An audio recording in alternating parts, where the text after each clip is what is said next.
Hello, welcome back to the Brendan O'Neill Show with me, Brendan O'Neill, and my special guest this week, Nick Cater. Nick, welcome to the show. Great to be here again, Brendan. It's great to have you back on, not least because we need to work out what's going on in Australia. You've had your federal election. Labour has won. The Labour Party has won. And Anthony Albanese is back as Prime Minister, which it's fair to say some people were surprised by that. The Liberal Party, Peter Dutton's Liberal Party, did not do very well.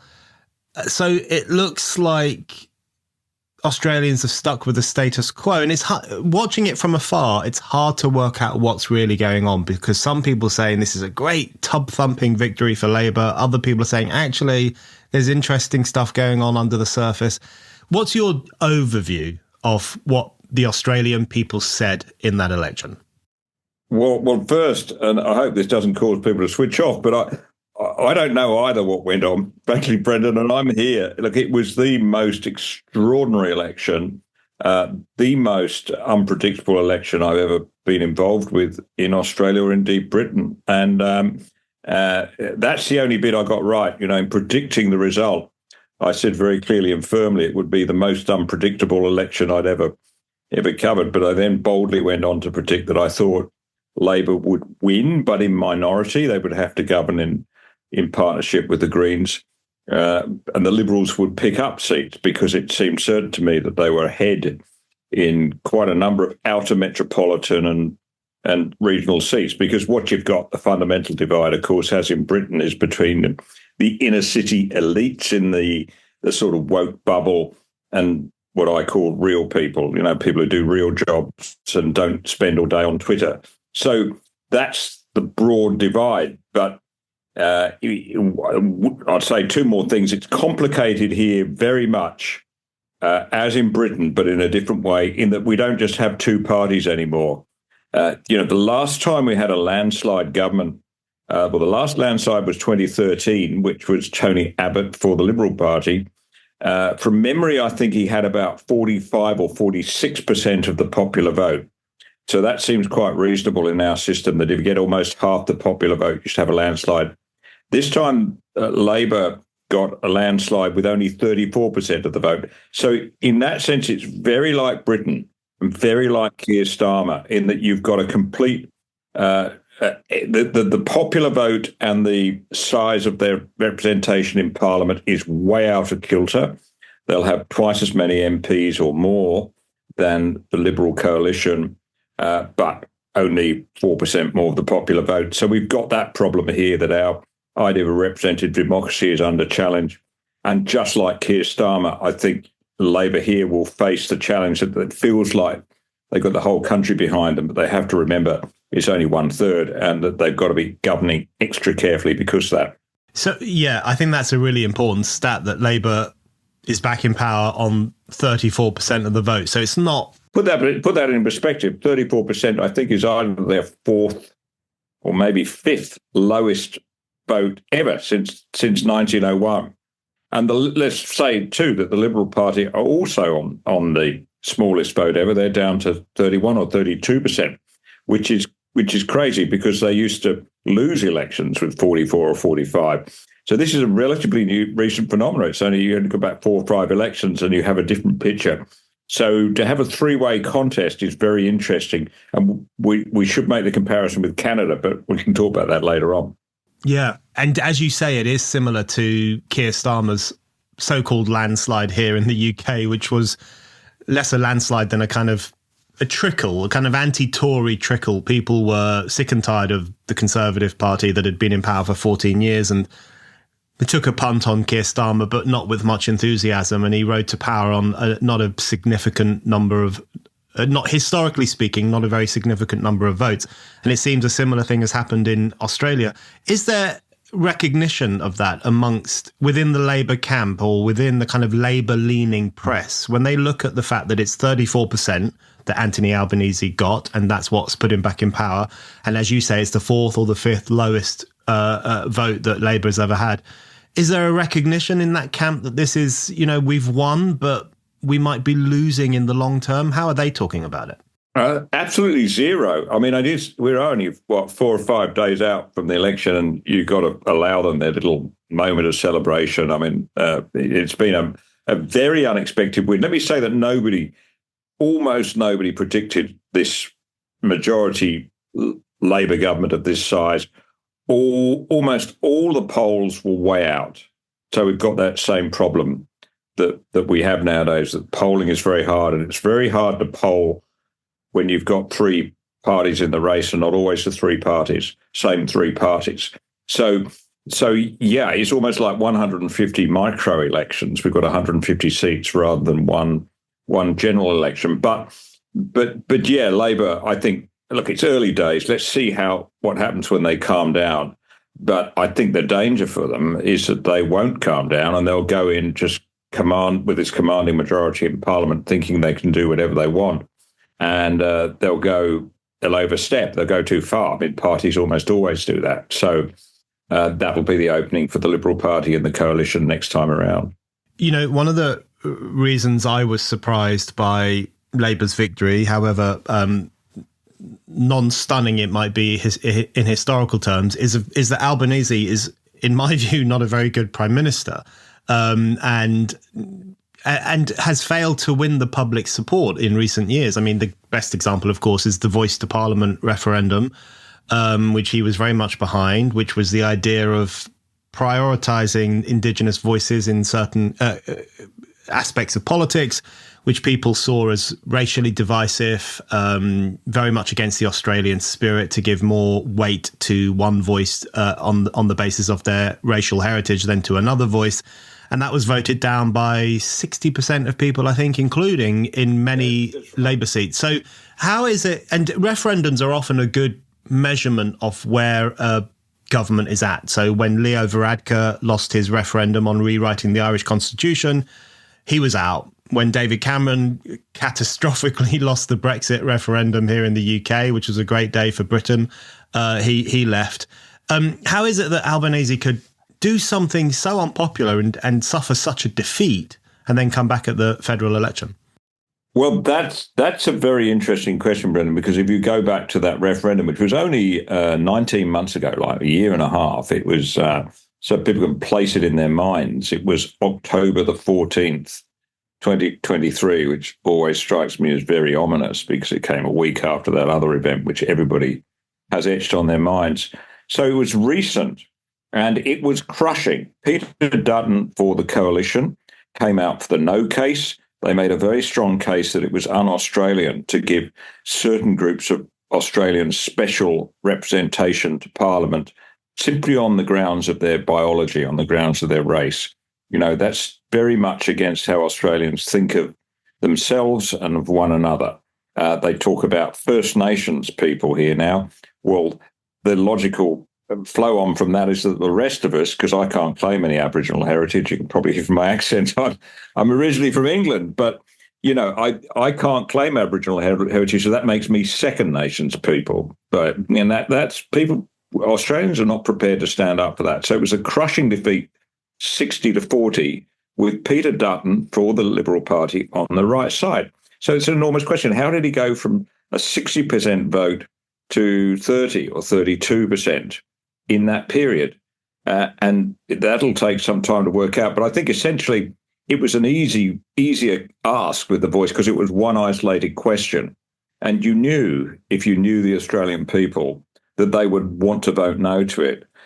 Just as today, and this is a great mystery, how the woke ideology gets away with so much, because you know, Brendan, if you were to hold a referendum here on what is a woman, we know exactly it would be more than 60-40, right? Or if we were to hold a referendum on should we make Australia great again, it'll be enormous. But that was when Jacinta Price, who you've had her on your show, made that comment, make Australia great again. You know, they came down on her like a ton of bricks from the woke press saying, oh, you're just mirroring Donald Trump, and she had to retract it. So, yeah, I think a referendum was a great opportunity to show what people really think without muddying the waters. Maybe we should have more of them. Yeah. Oh, I agree with that. I'm a big fan of referendums since Brexit, although I think the political class here has gone off them for exactly the same reason. Okay, you said there that they came down on Jacinta Price like a ton of bricks, and they did. She's a great politician. I'm a big fan of hers. So let's talk about who these people are. So, and I guess the broader question of who Labour really represents these days, or who it speaks to or speaks for. Listeners will be very familiar with what's happened to the Labour Party here in the UK and what's happened to social democratic parties across Europe, which is that they've often become, the playthings of the kind of credentialed classes, the university graduates. They've lost more and more working class support. Working class voters are looking to other parties, including parties of the populist right or parties like Nigel Farage's Reform Party. Is there a similar development in Australia where the working classes are moving around and are not as attached to Labour as they might have been? And who is Labour speaking for these days down under?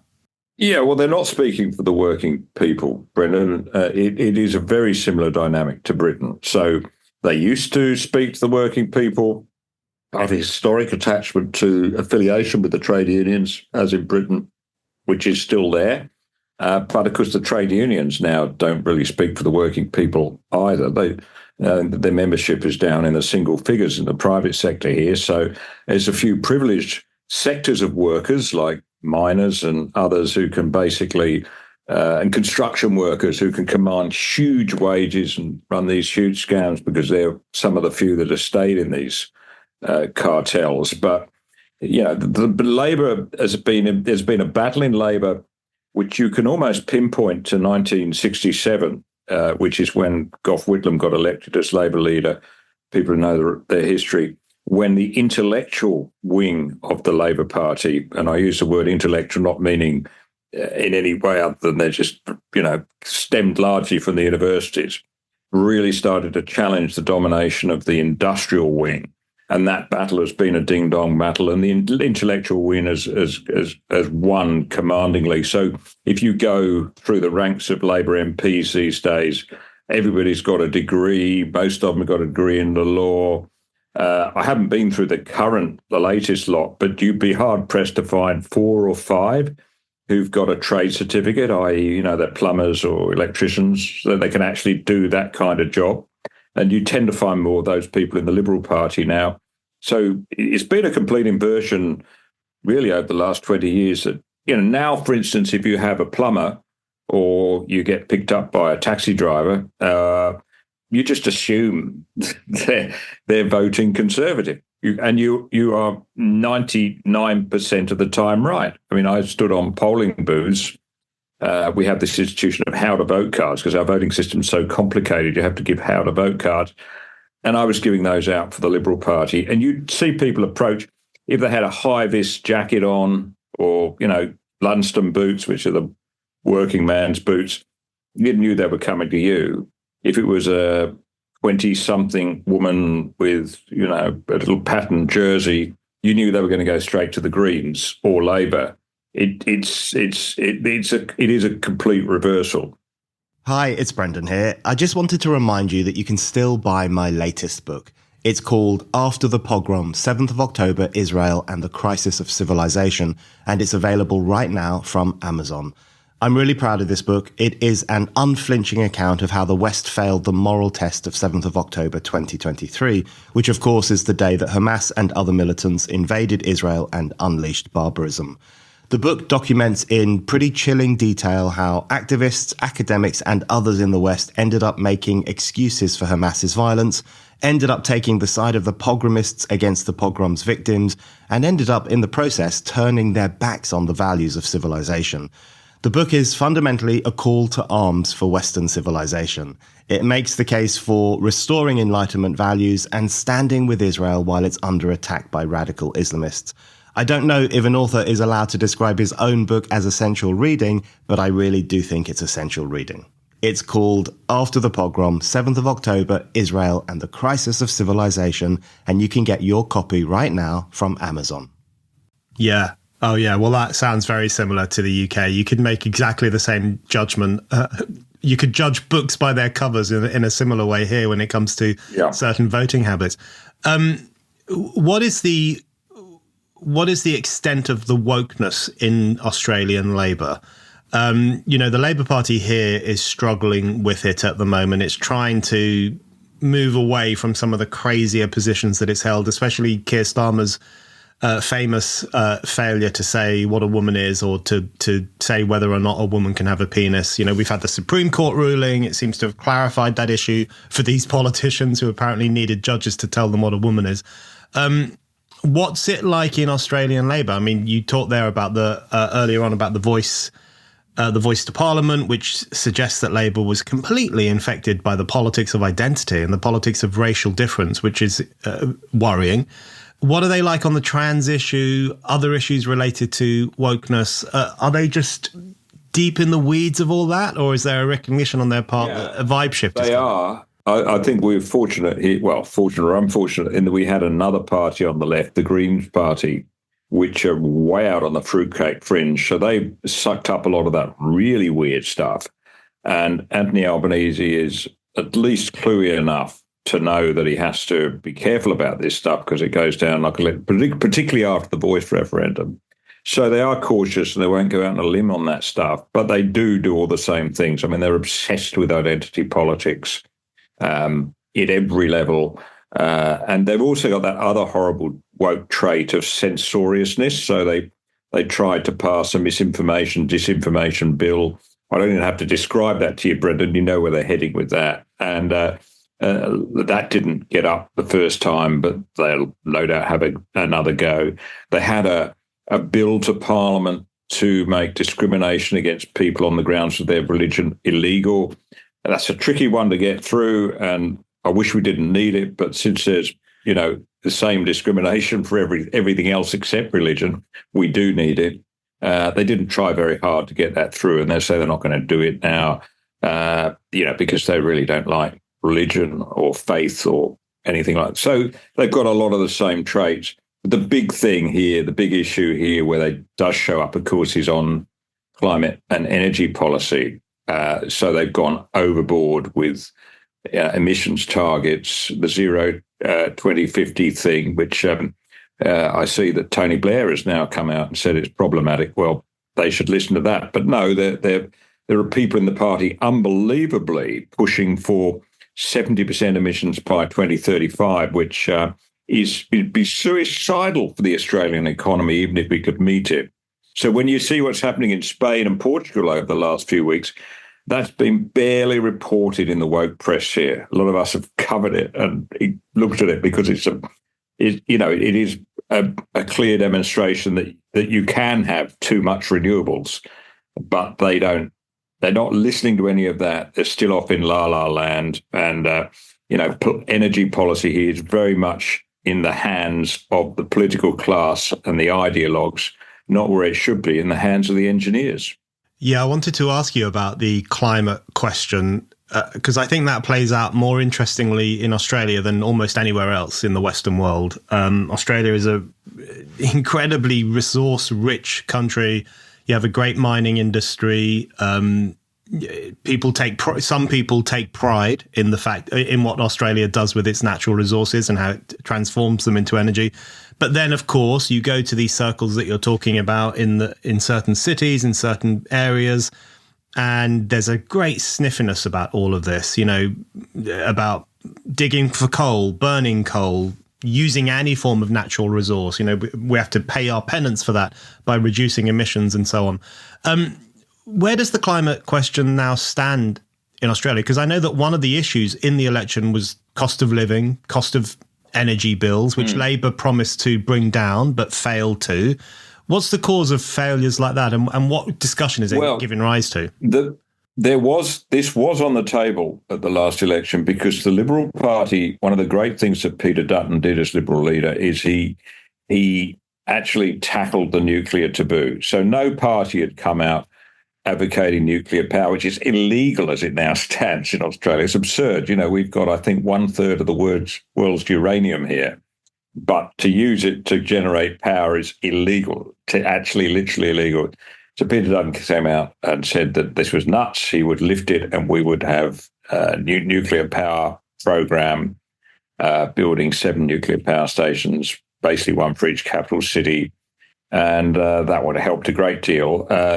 But there was massive opposition from Labor, but not just Labor. And this is, I think, a very important part of the Australian dynamic now is the renewable energy sector, which has grown very fat, very rich, almost completely on the back of government subsidies and preferential treatment.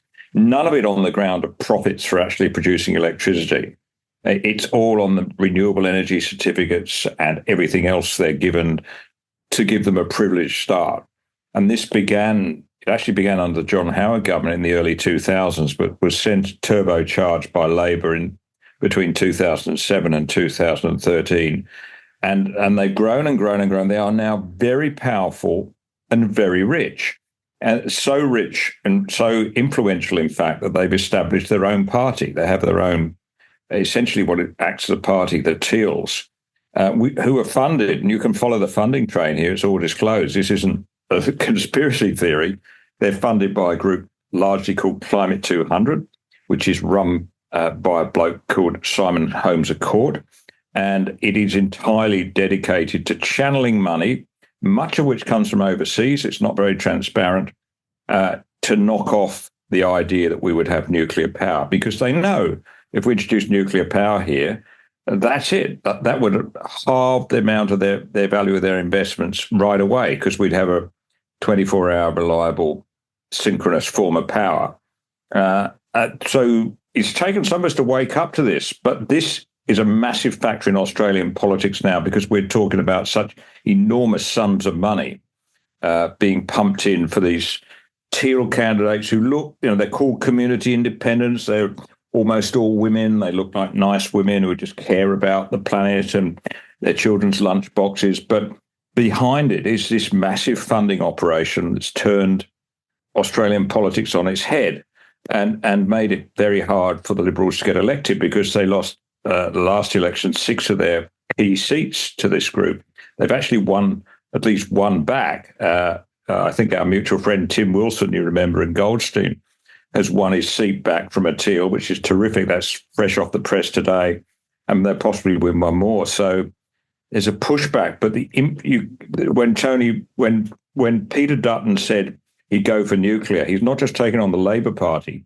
He's taking on this massive moneyed political group of rent seekers who are ruthless in just doing anything they can to stop any threat to their subsidies. That's essentially what it is. It sounds brutal, but having looked at this and looked into it for a long time, I can come to no other conclusion. This is money from the renewable energy sector is having a massive influence on Australian politics. Yeah, well, it was great to see Tim Wilson win his seat back. That was, and any listeners who don't know Tim Wilson should look him up. He's a very interesting young politician in Australia. Sticking with the energy question for a while, how does it divide amongst the public? I mean, is it the predictable divide where the more working class communities, especially in areas where there is a huge coal industry or there are lots of jobs that are reliant on that industry, there's support for it there. There's support for the idea that Australia should remain a kind of energy strong nation. Whereas when you go to, I guess, the trendy parts of Melbourne or certain parts of Sydney, there is that sniffiness, isn't there? There is that, I guess, unworldliness about how things are produced and how energy is created. And this notion that you can just cancel it all out. You can have net zero emissions. You can become a 70% zero emissions country or 100%. And that kind of cluelessness. Is that the divide that exists on the climate question? Well, on the climate question, yeah, I think that's right. There's a huge energy illiteracy. I have to keep reminding myself, because of my former job at the Menzies Research Centre, I've been forced to spend much of the last 10 years, probably 15 years, immersed in energy policy. So I keep having to remind myself that other people haven't had to do that. So what seems so obvious to me, and all the sort of serious grid engineers and nuclear scientists, all these people that I end up talking to as part of my job, it just becomes so obvious that we have to have a baseload power source. And if we're going to turn up our nose at coal, I don't think we should, incidentally. We should continue burning coal. But some people are troubled by that. So if we can't do that, it has to be nuclear. Going back to Spain and Portugal last week, you know what happened there, and I was listening to Spanish radio with my band. It was so interesting to find out what was going on. But essentially what was going on there was what they've been predicting here would happen here once you put too many renewables in the system. You cannot run a system on 100% renewables, which is what Australia is trying to do. Germany's tried to do it. Spain tried to do it. And now I think they'll probably change their mind and keep their nuclear open, because you have to have synchronous power. It has to be running steady 50 hertz. And I've kind of got my head around that, but it seems that most of the population haven't. They kind of in this sort of green energy sort of dream la land, and they don't kind of think, well, hang on, what are the engineers saying? Is it we set these wild targets, but do the engineers actually agree that's possible? At some point, you should surely be checking in with the people that have got to make this work. But they don't, of course. They're the elite. They're the anointed ones. They think they know everything. Absolutely. Yeah, no need to check in with people who actually get things done. Okay, let's talk about the Greens, the Australian Greens, because there is a silver lining to this federal election, which is that the Greens have done very badly, I understand. Have they lost most of their seats in the House of Representatives and the Senate, and they've pretty much been wiped out? Can you explain what's happening with the Greens? Yeah, well, voting here takes, to complete the count takes about a fortnight. We're now only into half a week into it.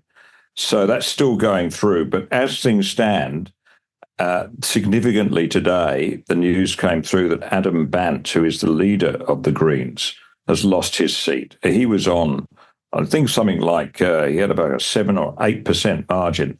That's disappeared. It's gone. As things stand at the moment, 2 Green MPs in Queensland have lost their seats, and another one has lost their seat. So they had 4. They may, when the counting comes through, get one back, but they're a severely weakened force in the lower house and in the upper house. So they won't have that influence. And this is very important because, of course, they're not really a party about the environment anymore. They started out as that. Their big issue in the last 18 months or 19 months has been Gaza. They've been viciously anti-Israel. They've been siding with the Jew haters. They've been out on the streets chanting "River to the Sea" and all that terrible stuff. They've just gone weird. And I think that's partly why they've been punished, because they've gone far beyond the pale for most voters, and they've lost a lot of those sort of tree-hugging people that started out with them. But more than that, there's been, and this has been going on without too many people knowing, there's been a very clever campaign by a group called Advance, which are a centre-right pressure group that run on social media, and they had a deliberate campaign to get rid of all the Green MPs. It looks like they've succeeded, at least 3 or 4 of them. Plus the other thing that happened, and this is going into the weeds of our dreadful preferential voting system, the Liberal Party took a principled stand and put the Greens last on their ticket. Normally there's a bit of horse trading going on, and they'll do it tactically so they can make sure Labor doesn't get up or whatever. This time they made a decision that the Greens just could not be supported. They were last. So that helped see them off too. But the net result is very good. Now we've just got to deal with the hidden Greens, the ones in the Labor caucus, because of course there's many people within the Labor caucus who probably joined the Labor Party because they'd rather be in government, but they've got very similar views.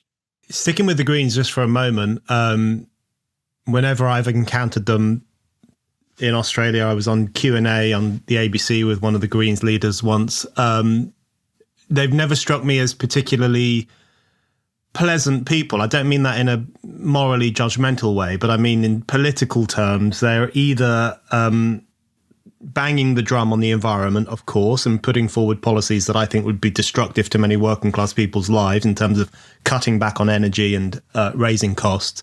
But also they have always had this tendency towards a kind of divisive identity politics, to the extremes of wokeness. And as you say, over the past year and a half, that's taken the form of just Israelophobia. I mean, just in kind of obsession with the supposed evil of Israel. You say that that might have hurt them. How is that issue? Because that has become a very serious problem in Australia. We had Alex Rivchin on the pod recently talking about the problems that Jews in Australia are facing right now. Did that impact on the election? Did it come up, or was it just more of a kind of background music to how people were thinking? Oh, it did. It did have a big impact on the election. There are certain seats where there is a large Jewish population, Wentworth in Western Sydney being one. And there was a marked swing there away from the Teals and the Greens and Labor, because Labor's been shocking on this issue. So I was told, for instance, that about 12,000 people in the Jewish community in this seat of Wentworth, which is, people will know it, it's the one that goes from south of the harbour from Sydney to Bondi Beach. You can imagine that, very leafy, the best, most wealthiest place in Australia, and some of the loveliest houses. And they've got about 12,000 Jews in that electorate. I was told that they would be voting 80 to 20 in favour of the coalition. Normally they'd be 50-50 or maybe even in favour of Labor, because there's a lot of left-wing Jews, but this time they were going. So it was directly there. But I think it had a much broader impact, Brendan, because most people, although they may not be particularly invested in Israel or Israel's history, or they probably don't read too much about it, what they hate, what they really hate, are people that bring wars and troubles that are not our own into the country. It's kind of a golden rule of becoming a migrant here, that you don't bring your historical grievances with you. And almost everybody obeys that. You know, we had a bit of trouble in the 70s and 80s between the Croats and the Serbs, but they kind of settled down. I mean, they got it after a while. You know, the Indians and the Pakistanis, very topical, of course, but they'll get on fine. Everybody does that. So this is one exception, and people really hated that. There was great discomfort about those massive choreographed anti-Israel rallies that were happening weekly and now thankfully have stopped. Purely not because people didn't have a right to protest and believe whatever they want, but just don't bring that stuff here. You came here for a peaceful existence. And interestingly, I've spent a fair bit of time with a Muslim candidate who out in Western Sydney, and he tells me that 9 out of the 10 Muslims are the same. They just don't want it. There's just a small radical extreme. And I said to him one day, I said, so Sam, I said, what's the big issue with Muslim voters at this election? And he looked at me like puzzled, and he said, well, cost of living, of course, you know. And I think we often forget that. And I think we've got to kind of remember that when we talk broadly about Muslims. It's really this radical fringe that feel empowered and reinforced by their alliance with the radical left-wingers in the universities. Yeah, absolutely. It's the same here. The vast majority of Muslims in the UK just want to work for a living and get on with their lives. But, you know, there is an Islamist fringe. And the bigger problem, of course, on the Israelophobic wing of politics is the kind of, you know, let's be frank about it, the kind of white upper middle classes, university educated, left-leaning. I mean, they're the ones who have this frothing hatred for Israel, and this very kind of vicarious hatred for Israel. And I think we've seen it similar in Australia as well. Okay, Nick, let's talk about the Liberal Party then, or the Liberal National Coalition. So the Liberal Party, the coalition didn't win. They did badly. The Liberal Party itself did badly too, including Peter Dutton, you've mentioned already. Peter Dutton was the leader of the Liberal Party. He lost his own seat in Dixon in Brisbane, which a seat he had for 25 years, I think, or a long time. Yeah. That has got to be a huge blow for him personally and for the party politically when the leader himself gets ousted from his seat. What impact has that had? What impact has Dutton's misfortunes had? And what do they tell us about the broader problems in the Liberals? Yeah, I mean, I think Peter is probably, I haven't spoken to him since his loss. I will do when things calm down a bit. I suspect he's quietly relieved, because the last thing you want to be is to come in after a defeat of that magnitude and have to, you know, he would certainly have to give up the leadership and then have to sit on the back bench and just be I've seen that happen with previous leaders, with Tony Abbott, and it's not a pleasant thing to do. So he'd be really. But look, the party is in. This is probably the worst point ever in their history. They've been founded in 1944. They've certainly never polled as low as they did. They've never had such a low primary vote. And they finish up with 45 members in the 150-seat parliament. So they're a tiny, like the Conservatives, a much reduced force. And there's a lot of, right now, it's quite visceral, the factional, what is largely factional rivalry going on, but dressed up in high-minded terms. We need to have more women in the party. That would solve it. We need to have quotas for women. We need to be, all this sort of stuff, which is really just a proxy war for factional interests. So whoever takes over is going to be in a very difficult position. The favourite is Angus Taylor, he's an Oxford scholar. He's very much like Keir Starmer in a sense. He's a tremendously smart guy. He's the smartest guy in any room that I've ever been in with him. But he's on the Conservative side, so he's under attack. There's a lot of viciousness going on. And if I got to talk to him, I'd say, I wonder if you really want the job, mate. Maybe is it worth it? Because it's such a difficult job to pick up when you would, conventional wisdom says you'll be out for at least 2 terms, which is 6 years here. I think realistically that doesn't necessarily apply now because of all the things we said. Politics is so changing and so uncertain that they shouldn't give up the hope of getting in next time. And but at the base, it's still a very conservative country. It's just they're not voting for the Liberals, very much like the Conservatives. I mean, you can correct me on this, but I remember looking at the British election last year and thinking, well, yeah, sure, the Conservatives lost voters to Farage. But I think on the numbers, I'm right in saying they actually lost no more voters to a party that you might call apathetic, i.e. the Conservatives who either didn't turn out or cast their vote for some other thing. That's exactly what happened here. So we have compulsory voting, of course. So in theory, they have to turn up. What I've noticed is there's a massive decline in the turnout rate, even though people are threatened with a fine, and a lot of spoilt ballots. Very often what people do is they turn up, tick off their name, and then go and screw on the ballot paper. Normally only 3-4%, but it's 20% in some seats.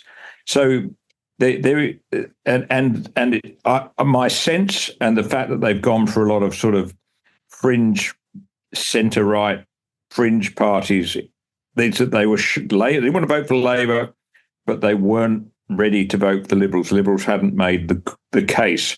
And I read it, you'd have no more. But that's very much what happened to the Conservatives last time. If they'd kept up their vote, they could have beaten it was the fall in their vote that handed the election to Starmer rather than any great increase in his side. And that's exactly the dynamic here.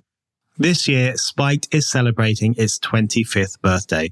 25 years ago, Spiked was a pioneer of online political journalism, and now we are bigger than ever. We're reaching people around the world with our articles, essays, videos, and podcasts, all underpinned by our principled message of freedom, democracy, and progress. This would never have happened without you, our listeners, readers, and supporters. Your donations fund our work, and your enthusiasm spreads the word about it. So as we mark Spike's 25th birthday, we want to say a heartfelt thank you. And we're asking those who can afford it to donate to our anniversary appeal in order to keep Spike going and growing into the future. We also have a very special offer on at the moment. Those who donate £25 or more will get a year's membership to Spike Supporters, our online donor community where you can comment on articles, come to events, and read the site ad-free. This is half of what you'd normally pay for a year's membership. And if you're already a Spike supporter, you can benefit from this offer too. Just make a donation of £25 or more and we'll extend your membership by 12 months. So if you want to support Spiked and get access to some brilliant exclusive perks, go to spiked-online.com/donate. That's spiked-online.com/donate and donate £25 or more to help keep us going for another 25 years.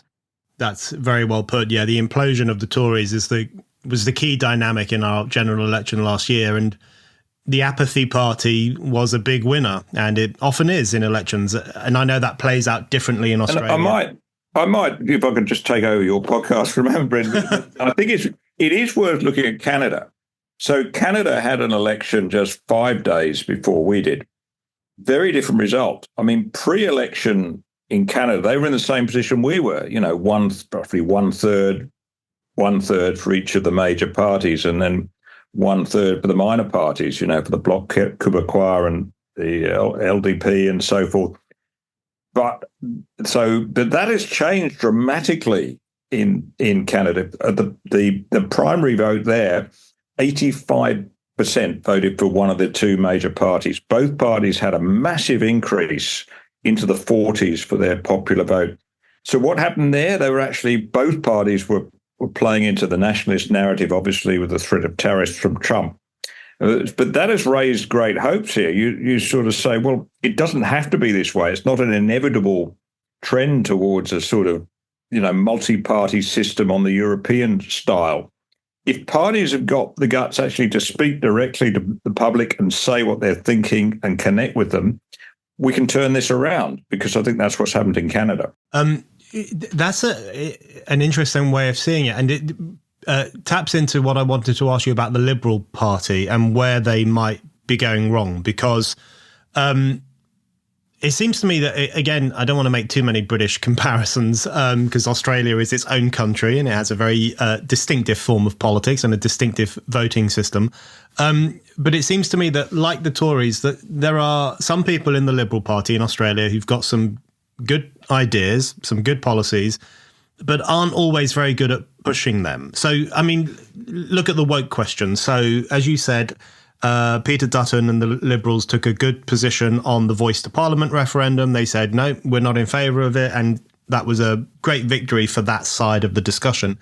But then if you look at the Moira Deeming issue in the Victorian Liberal Party, where Moira Deeming was ousted for associating with Kelly J. Keane and the gender critical feminism and so on. And there was a lot of scorn heaped on the Victorian wing of the Liberal Party for how it handled that. And people said they made too many concessions to this woke lunacy, and said that it was a kind of, as an outside observer, it felt that the Liberals didn't quite know how to handle issues like these and made a good fist of it on some questions and not so much on others. Is that one of the problems? They don't have a kind of moral political consistency on questions that are important to the public? They're confused. That's right, exactly right. On the Moira Deeming question, you had a very good interview with her. You've covered that issue. The Liberal Party, if you'll excuse the pun, didn't know whether it was Arthur or Martha on this one. So it seemed to me that it was quite obvious where we would stand as Conservatives, but not apparently to other members of the party. So I think, the big high level picture here is what you and I have been talking about for a long time, that the real political dynamic, the fault line in modern politics, is not between some notional left and right, Conservative, Labour, working class, middle class, upper. That's just not the way it works. It is between the insiders and the outsiders. It's between the people that Thomas Sowell calls the anointed and the benighted. That's as Thomas Sowell characterised it in 1995, and I reread that book recently, and he nailed it.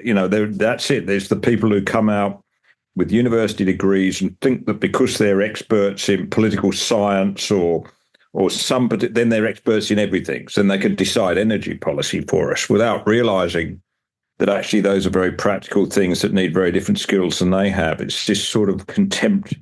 We've gone about this over and over again in many different contexts. We've had these conversations, but that's the new political dynamic. And neither party has learned how to straddle both sides. But the beautiful thing about the Voice debate, to go back to that, is that was a very clear split. And the people who voted no to the Voice weren't just voting no to this one particular narrow constitutional amendment. They were voting no to the whole shooting match. It was a no to identity politics, the whole thing. It was their one chance to voice their opinions on it, when normally they're silenced, and they did it. So it seems to me when the Liberal Party can just go back to that, common sense, but it's not really a one class against the other. It's just the basic Liberal Party philosophy, which is you respect every individual. Every individual deserves equal respect. If you go back to that, then you can break away from this horrible sort of politics of hatred and goodies and baddies and, black hats and white hats, the kind of stuff that goes on now. You're either moral or you're not moral, or you're immoral. We need to go back to the way the Liberal Party was originally founded, the principles under which it was founded, and we can break through that. And I think using that, we can really undermine the whole woke establishment. Yeah. In relation to another issue, it seems to me that the Liberal Party had, or maybe still has, who knows how they'll come out of this, is that even where they have good policies, they didn't always do a good job of presenting them to the public or being forceful enough. I like a forceful politician who is unapologetic and speaks plainly to people. So as I understand it, the Liberal Party had some pretty good views on nuclear energy and the promotion of it, and saying, let's go for it. Let's take the shackles off this form of energy creation and go for it.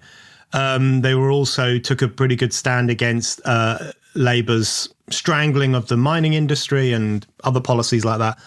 But it didn't seem that they always were as tub-thumping as you might like them to be, or as someone like you or I might be if we were in a public forum talking about these questions. Is that fair? Do they sometimes think well but don't present well? Yeah, well, Peter Dutton was doing marvellously up until about March. He was leading the polls, which is amazing. You think March he was leading the polls, and now we've had this crushing historic defeat.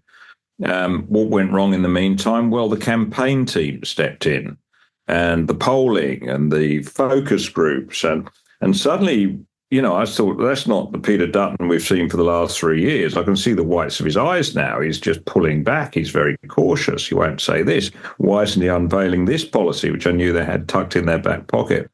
And that's the story of this election, and why he left so badly, is that he just became very cautious and very focus group driven. So they wouldn't push a policy because they thought it might go down badly with women 26 to 34, say, and there were a lot of women in that bracket in certain seat they were trying to target. You can't run a campaign like that. It was a huge mistake. The history here is when you're in from opposition, you come out like a whirling dervish. You just keep going. You just don't allow your opponents to get their sights on you because you've moved on and you come out with something else. That's what Tony Abbott did when he came in with the landslide in 2013. It's what Scott Morrison did when he won the miracle election in 2019. But in the last two elections, we've gone back to allow the focus groups and the polling and the technocrats to run the election. And as I think the big lesson is that can be a political death, particularly up against a Labour Party leader who is ruthlessly political. And one other thing I should point out about this, and I wrote a column about this, is the first post-truth election Australia's ever had.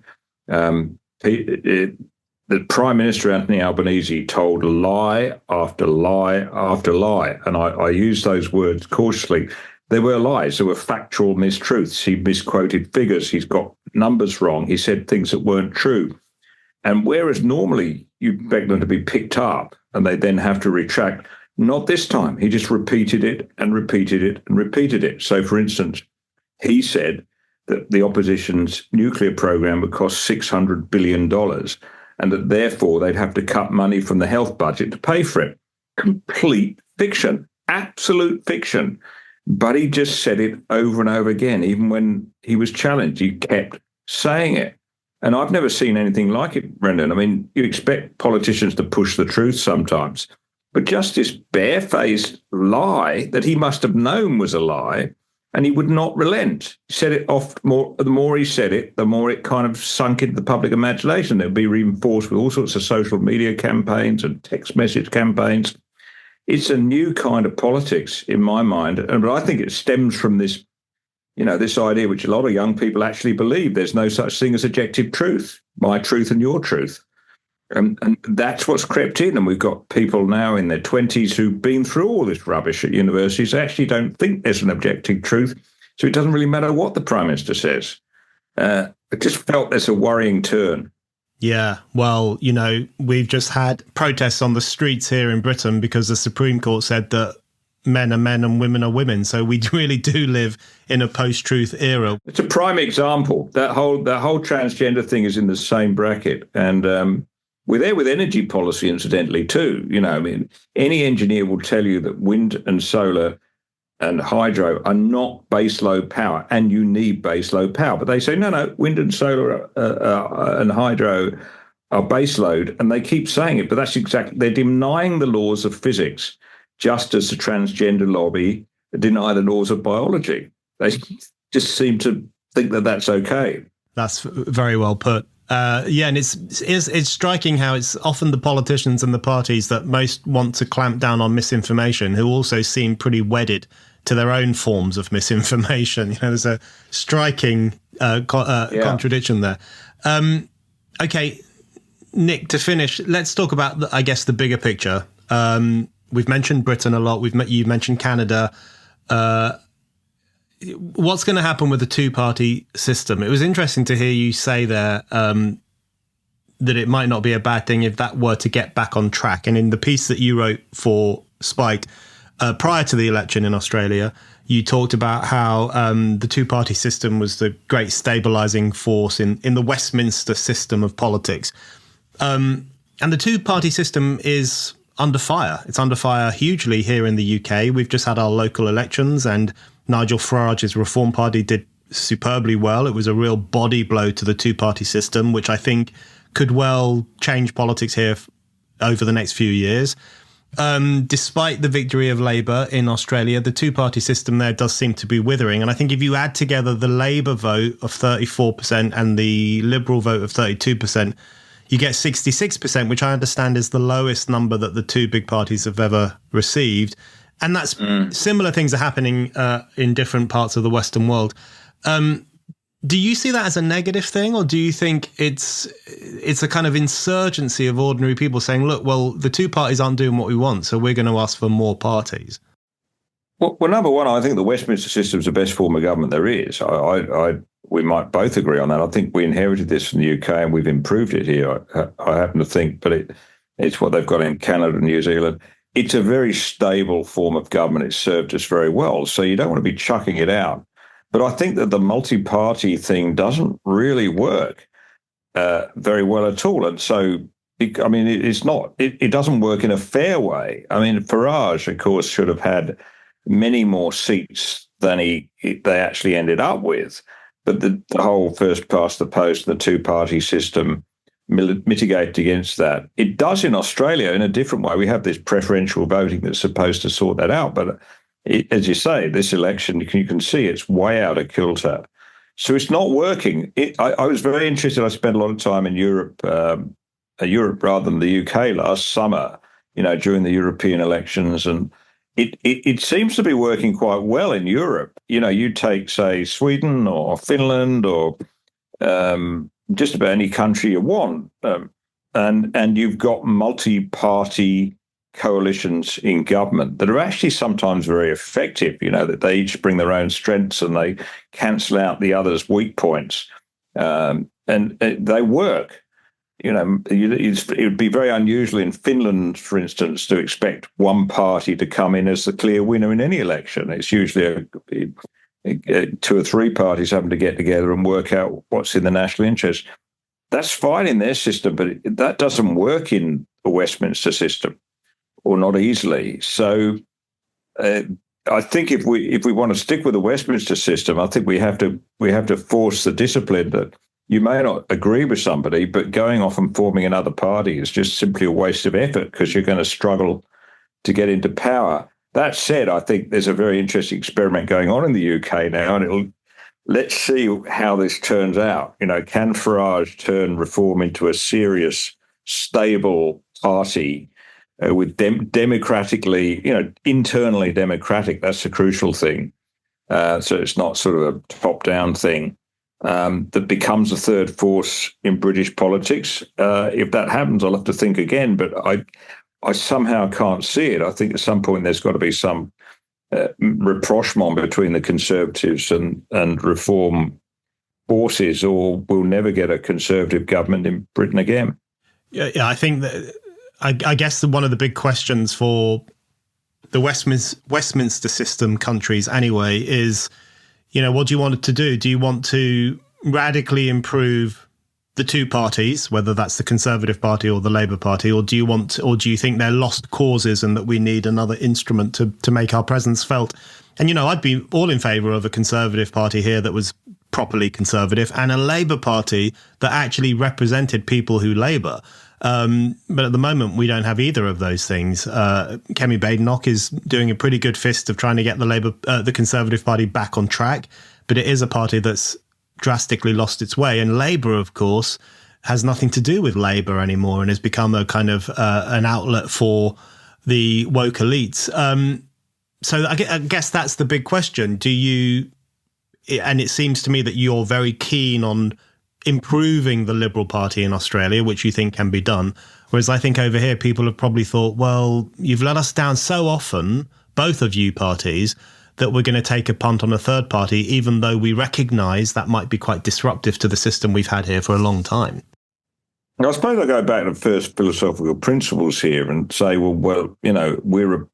I'm a conservative in the Edmund Burke school. I mean, I don't believe in knocking everything down and starting again, French Revolution style. So I'd be very, very loath to, abandon the major parties, no matter how bad they get. Surely, in a civil society, if I think the major parties are off beam, then it is my duty as a citizen to join one and try and work within it to get them back on track.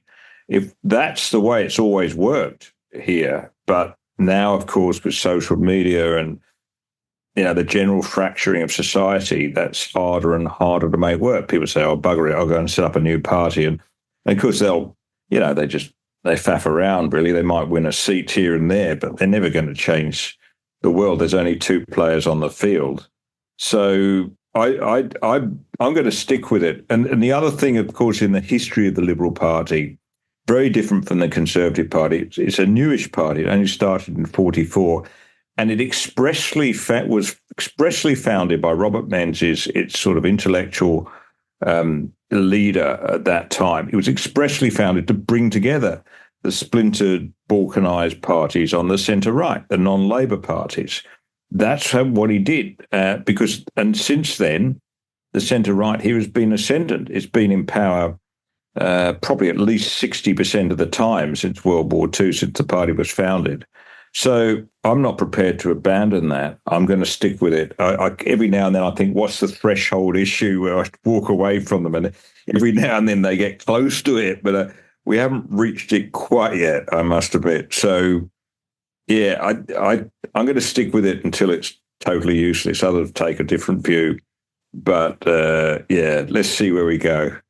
Yeah, I think, for all the things that you and I have agreed on over the years, and there are many things, if not most things, I think when it comes to that Edmund Burke, Thomas Paine divide, I'm more on the side of Paine, you're more on the side of Burke. Yeah. I like to, every now and then, I think things need a really good shake-up. And that kind of brings me into my last question for you, which is the prospects of populism in Australia. It's a difficult one for me to read because I think it was you who put me onto the D.H. Lawrence observation of Australia, which is that it's a very proletarian country fundamentally, and people don't like to do what they're told, or they just presume that they shouldn't have to do what they're told. That's been its history. Obviously, things have changed in recent years.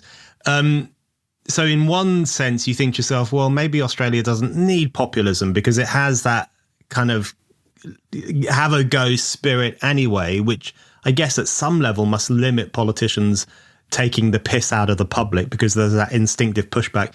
Or does Australia need an injection of populism? Does it need a more explicit Brexit moment? I know you've had it with the voice referendum and so on. Does it need a Trump-like figure? Does it need some kind of party or person that can sweep in and say, well, things aren't working, let's shake it up a bit? I think I'm a believer in you remember the old Groucho Marx quote, these are my principles. If you don't like those, I've got some others, And that I think you have abiding principles that never change. Your policies change, your approach changes to suit the moment. But unless you've got those, you're anchored in those abiding principles, then you're just a weather vane. Now, what happens if you get somebody on the centre right? If you end up with a leader who doesn't have those abiding principles, you get Donald Trump.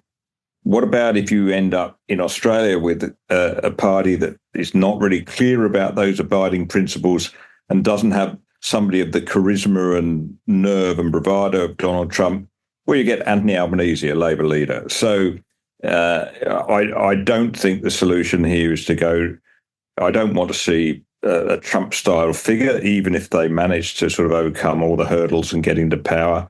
Our government doesn't work that way. We don't give executive power to prime ministers. They've got to argue the way through with Parliament and their own caucus.